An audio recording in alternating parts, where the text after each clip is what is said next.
Assalamualaikum warahmatullahi wabarakatuh. Berjumpa kembali dengan saya di channel Sukma Anang Sajati.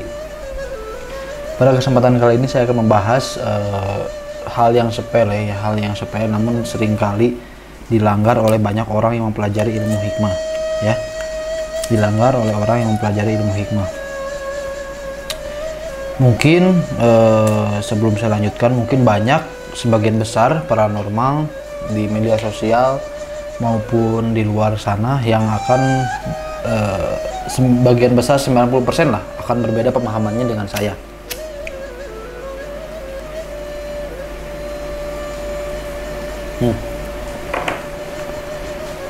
Itu gak masalah, tidak apa-apa, itu tidak masalah ya. Karena di sini saya menjelaskan pemahaman saya pribadi yang saya ambil berdasarkan pengalaman dan petunjuk daripada guru saya, ya, tentang soal keyakinan. Banyak orang yang mempelajari ilmu hikmah, mereka ditekankan untuk yakin, terus meyakini keilmuan yang mereka amalkan, ya. Nah, sedangkan sejatinya bagi saya pribadi, tidak boleh kita meyakini sesuatu hal apapun bisa mendatangkan mudorot atau manfaat kecuali Allah. Jadi tidak boleh kita berkata bahwasanya obat ini dapat menyembuhkan, maka perkataan ini sudah musyrik karena meyakini obat dapat memberi kesembuhan, padahal obat itu hanyalah wasilah untuk mendapat kesembuhan. Sejatinya kesembuhan itu datang dari mana? Dari Allah.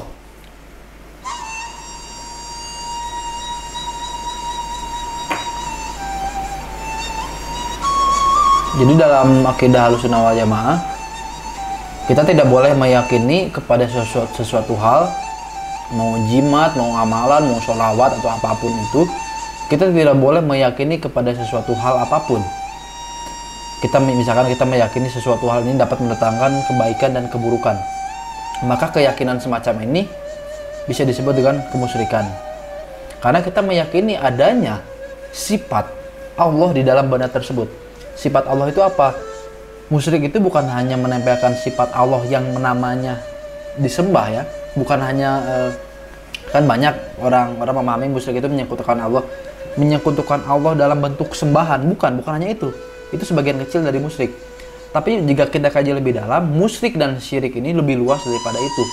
Di antaranya adalah meyakini sifat Allah terhadap benda-benda yang lainnya. Contoh, saya meyakini obat paracetamol, saya meyakini obat Vicks Formula 44 dapat menyembuhkan batuk. Maka di sini kita sudah menempelkan sifat Allah sebagai penyembuh kepada obat tersebut. Maka ini sudah dikatakan musyrik. Begitupun dengan ilmu. Saat kita meyakini ilmu, asma, qasam, ajian apapun, saat kita meyakini itu mendatangkan manfaat, maka sudah musyrik. Karena apa? Karena kita sudah menempelkan sifat Allah yang maha memberi manfaat dan maha memberi keburukan kepada hambanya. Maksudnya maha memberi keburukan itu begini loh. Misalkan begini, kita ini kebut-kebutan nih, tabrakan. Maka keburukan tersebut atas izin Allah. Keburukan, kebaikan semuanya atas izin Allah. Jadi semuanya ada di tangan Allah gitu. Tidak ada yang sering kebut-kebutan balapan tapi nggak mati itu sampai tua. Ada juga yang bawa motornya biasa aja nggak ngemut, tiba-tiba ditabrak dari belakang. Ada. Itu adalah salah satu bentuk memang kebaikan, keburukan, manfaat dan mudarat itu hanya hak prerogatif Allah. Hanya Allah yang dapat memberi kebaikan dan keburukan kepada hambanya. Itu semuanya hak Allah. Nah, saat kita meyakini sifat Allah memberi kebaikan, mendatangkan keburukan, kita meyakini sifat Allah ini ada di dalam benda-benda yang lain, ada di dalam individu yang lain selain Allah, maka ini sudah musyrik. Termasuk kita yang mempelajari ilmu hikmah saat meyakini asma ini mendatangkan manfaat, qasam ini mendatangkan manfaat, jimat ini mendatangkan manfaat, maka itu sudah musyrik. Jadi di Padepokan Sukma Anang Sajati itu nggak boleh yakin, belajar ilmu itu nggak boleh yakin, amalkan saja sesuai petunjuk, yakin gak yakin, tajrib gitu. Seperti halnya air akan tetap air meski kamu tidak yakin ini air. Rokok akan tetap rokok meski kamu tidak yakin ini rokok.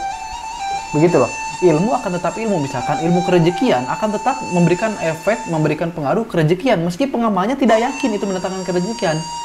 Karena sejatinya ilmu itu ada untuk membantu orang, bukan untuk diyakini oleh orang. Ya, bukan untuk diyakini, ilmu itu untuk diamalkan dan memberikan manfaat tanpa keyakinan seseorang pengamalnya gitu loh. Nah, misalkan pada saat kita sudah meyakini keilmuan dapat mendatangkan manfaat dan dapat memberikan keburukan, maka itu sudah musyrik. Karena kita menempelkan sifat Allah yang memberi kebaikan kepada barang yang lain selain Allah. Begitu. Nah, jadi meyakini sesuatu ilmu adalah perbuatan yang buruk. Di Padepokan Sukma Sajati mau ilmu apapun tidak boleh diyakini. Tidak boleh diyakini. Lalu, kenapa orang-orang mempelajari ilmu hikmah? Sementara mereka itu tidak boleh yakin kepada ilmu hikmah. Rumusnya bagaimana? Begini saya jelaskan. Obat paracetamol. Kita ambil obat contohnya. Obat paracetamol untuk menurunkan demam, ya kan? Tapi kita tidak boleh meyakini paracetamol ini sebagai obat sebagai pemberi kesembuhan. Maksudnya begini loh. Saat kita sakit demam, kita tidak boleh meyakini bahwa paracetamol dapat menghilangkan demam. Tidak boleh. Tapi kita hanya harus meyakini bahwa paracetamol itu adalah obat penghilang demam. Masalah demam hilang atau tidak itu ada di tangan Allah. Jadi yakinlah kepada Allah bahwa Allah Maha Penyembuh, dan yakinlah kepada obat bahwa ini adalah obat, hanya sebatas obat, tidak memberikan kesembuhan. Ini hanya sebatas obat, hanya sebatas wasilah. Begitu juga ilmu. Yakin kepada Allah, ya Allah, saya yakin kepadamu bahwa Engkau Maha Pemberi rezeki dan saya akan mengamalkan ini dan saya meyakini ini adalah ilmu rezeki. Begitu loh.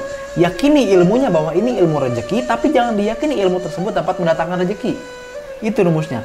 Seperti halnya seperti tadilah contoh. Motor kendaraan. Ya, yakini bahwa motor itu adalah kendaraan. Harus yakin motor adalah kendaraan karena sudah bentuknya seperti itu, ada rodanya, ya apalagi kalau bukan kendaraan gitu loh.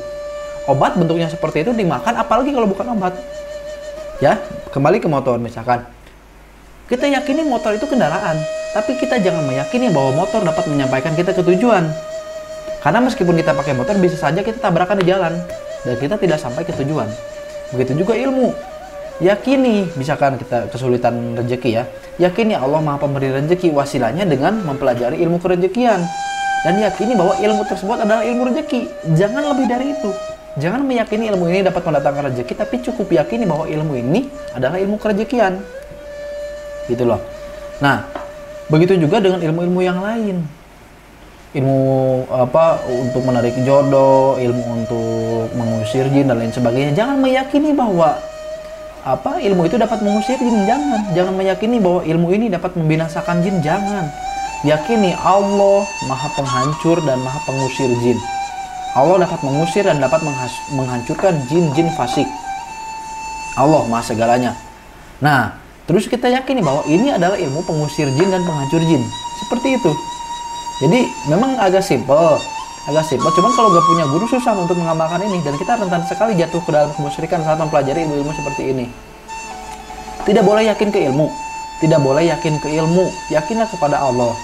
Contohnya misalkan, ya itu tadi kendaraan. Yakin itu kendaraan, saya yakin ini motor, saya yakin ini mobil, tapi saya meyakini yang menyampaikan saya kepada tujuan itu bukan motor, bukan mobil, tapi Allah. Maksudnya bagaimana? Saat Allah mengizinkan kita sampai ke tujuan, saya dari Bandung ke Jakarta, Allah mengizinkan saya sampai ke Jakarta. Maka, saya sampai ke Jakarta karena Allah. Wasilahnya, mobil. Saya mengamalkan ilmu kerezekian, lalu saya mendapatkan uang banyak. Saya kaya karena Allah. Wasilahnya ilmu kerezekian. Begitu. Itulah kenapa ilmu dinamakan sebagai wasilah perantara. Itulah kenapa ilmu dinamai sebagai syariat. Syariatnya ilmu kerezekian, hakikatnya yang memberi kekayaan itu Allah. Makanya banyak paranormal ustadz ngomong syariat, tapi tidak paham ini gitu. Kenapa bisa seperti itu? Ada kemungkinan memang mereka tidak belajar sampai ke ke pelajaran secara terperinci mengenai keyakinan, mengenai tauhid gitu. Ya mungkin Sapina aja nggak tamat gitu kan. Sekarang kan banyak orang-orang yang belajar hadis segala macam gitu kan. Tapi kitab Sapina aja, kitab fikih paling dasar lah itu. Masalah wudhu di situ dibahas, masalah tauhid itu aja nggak tamat gitu. Nah, sekarang banyak ustadz-ustadz seperti itu, makanya pesan saya hati-hati dalam memilih guru gitu loh. Ya, jadi poinnya di Padepokan Sukma Sajati tidak boleh meyakini ilmu. Begitupun Anda, jika mengamalkan keilmuan apapun, sholawat, dzikir, Al-Quran, membaca Al-Quran sekalipun, jangan pernah meyakini Al-Quran dapat memberikan manfaat. Tapi yakini yang memberikan manfaat itu Allah. Dan lewat wasilah Al-Quran sebagai perantaranya. Kita meyakini Al-Quran adalah memberikan barokah kepada kita. Tapi yang memberikan barokah, Allah. Seperti tadi, kita meyakini ini motor. Tapi yang menyampaikan kita ke tujuan, Allah. Percuma kita pakai motor kalau di jalan tabrakan. Percuma kita pakai mobil kalau memang Allah tidak mengizinkan kita sampai ke tempat tujuan, ya kita tabrakan di jalan. Jadi meskipun motor ataupun mobil hanya sebatas media perantara kita sampai ke tujuan. Untuk sampai tidaknya kita ke tujuan itu tidak ada yang tahu, dan itu hanya hak Allah. Ya. Semoga paham sampai sini. Jadi belajar ilmu itu nggak perlu yakin seperti rokok. Misalkan nih, ini apa? Saya yakin ini rokok. Kamu yakin nggak ini rokok? Saya yakin ini rokok. Meskipun kamu nggak yakin ini rokok, misalkan kamu ngomong, ini monyet, ini mobil, misalkan ya, ini tuyul, misalkan nih, kamu yakin bahwa ini tuyul, tetap aja rokok akan jadi rokok, meskipun kamu tidak meyakini ini rokok. Begitupun air tetap air, meskipun kamu tidak yakin itu air. Mobil tetap mobil, meskipun kamu tidak yakin itu mobil. Begitupun ilmu. Makanya hati-hati kalau ada paranormal yang menekankan harus yakin. Karena apa? Karena pada saat seseorang memiliki keyakinan kuat, yang berefek bukan ilmunya, tapi pikirannya. Namanya apa? Law of attraction. Saat seseorang meyakini sesuatu hal pada dirinya, maka keyakinan tersebut akan terwujud di dalam dirinya. Itu adalah law of attraction secara sains. Ya. Di samping dari itu, dukun-dukun, paranormal, ustadz yang perintah kamu harus yakin ke hijib anu, harus yakin hijib anu, harus yakin asma anu, harus yakin kosam anu. Selain daripada secara ilmiahnya itu sudah salah, secara akidahnya pun salah. Karena menggiring orang meyakini sesuatu hal selain Allah. Hijib fulus. Saya yakin hijib fulus mendatangkan duit. Sudah musyrik. Karena yang mau mendatangkan uang, mau mendatangkan rezeki itu Allah. Hijib fulus hanya wasilah. Jatuhnya seperti mobil tadi. Seperti obat tadi jatuhnya. Kita yakini itu obat. Tapi obat tidak memberi kesembuhan. Yang memberi kesembuhan Allah. Percuma makan paracetamol 12 galon kalau memang Allah tidak mengizinkan sembuh. Mau gimana coba? Jadi dari situ kan sudah ketahuan yang menyembuhkan itu kan Allah. Obat hanya sebagai wasilah. Begitupun ilmu. Ilmu itu syariat, wasilah, hakikatnya hanya Allah. Nah, untuk memecahkan di dalam pikiran kita harus yakin kepada siapa? Itu rumusnya. Yakin dulu kepada Allah. Allah itu Maha memberi rezeki. Wasilahnya ilmu kerejekian. Jadi pada saat kita mengamalkan ilmu kerejekian, kita ikhlas, kita tenang. Karena yang kita cari bukan ilmunya, tapi Allahnya. Pada saat ilmunya misalkan ya, kita mengamalkan ilmunya nih. Oh, kita yakin kepada ilmunya misalkan ya. Nah, pada saat misalkan kita sudah wirid keilmuan, tapi tiba-tiba misalkan kok kita nggak kaya-kaya, lalu disalahkan ilmunya. Nah, sebenarnya bukan kaya-kaya, tapi karena si orang tersebut pada saat mengamalkan ilmu kerejekian, dia nafsunya menggebu-gebu, berambisi, tidak ada bimbingan dari guru, maka dari itu ilmu yang dia baca tidak diijabah oleh Allah, karena hati dan pikirannya sudah ngaco. Karena ilmunya tidak diijabah oleh Allah, akhirnya apa? Meskipun ilmunya benar, tetap tidak berfungsi. Karena apa? Karena kesalahan pemikiran dan keyakinan di dalam si pengamalnya. Nah, jadi masalah keyakinan ini pun merembet ke fungsi ilmu, keberkahan ilmu, barokahnya ilmu, manfaat ilmu itu akan berkurang dengan salahnya keyakinan si pengamal. Saat pengamal meyakini ilmu dapat mendatangkan manfaat, malah si khodam dalam ilmunya tersebut tidak akan bekerja karena pengamalnya yang sudah musyrik. Lalu yang bekerja siapa? Bisa jadi jin-jin fasik di sekitar yang menguatkan kemusyrikan kita kepada ilmu tersebut. Gitu. Jadi hati-hati dalam menyimpan keyakinan. Yang mendatangkan manfaat itu Allah. Ilmu hanya wasilah, ya. Belajar ilmu gaib tidak boleh yakin kepada Allah, yakin kepada Allah. Cukup yakini ini ilmu kerejekian, ini ilmu kewibawaan, cukup yakini di situ saja. Nggak perlu meyakini ilmu ini dapat mendatangkan uang, dapat mendatangkan kewibawaan, enggak. Itu yang mendatangkan Allah. Wasilahnya lewat ilmu ini. Jatuhnya seperti motor tadi, seperti obat tadi, masa harus saya contohkan lagi sih? Mungkin sudah paham kan ya soal obat tadi, masa harus berulang-ulang toh. Orang Indonesia gak bodoh-bodoh amat kok, masih nalarnya masih normal gitu kan. Jadi di situ rumusnya ya, tidak boleh yakin kepada ilmu. Belajar itu tidak menuntut keyakinan. Jalankan petunjuk guru, jalankan tata caranya dengan benar, maka atas izin Allah. Anda yakin, tidak yakin, bahkan lebih tajrib yang tidak yakin. Orang yang tidak yakin amalkan saja, ikhlas, tidak ada ambisi apa-apa, ternyata diijabah ilmunya. Karena apa? Karena pada saat mengamalkan dia tidak yakin. Maksud tidak yakin itu tidak dipikirin, enggak gitu. Amalkannya ikhlas, ikhlas mengamalkannya itu. Setelah karena ikhlas mengamalkan, akhirnya diijabah ilmunya oleh Allah. Membaca ilmu kerejekian, diijabah, langsung jadi kaya. Karena apa? Karena keyakinan di dalam pengamalnya yang yakin kepada Allah. Otomatis karena yakin kepada Allah, dia tidak akan terlalu memikirkan ilmunya dan dia lebih ikhlas mengamalkan ilmunya. Disitulah diijabah. Semua ilmu yang dibaca, semua doa yang dipanjatkan akan diijabah. Jangankan ilmu, jangankan kosam, jangankan asma, ayat Al-Quran pun kalau diyakini itu mendatangkan manfaat, musyrik. Sekian dari saya. Wassalamualaikum warahmatullahi wabarakatuh.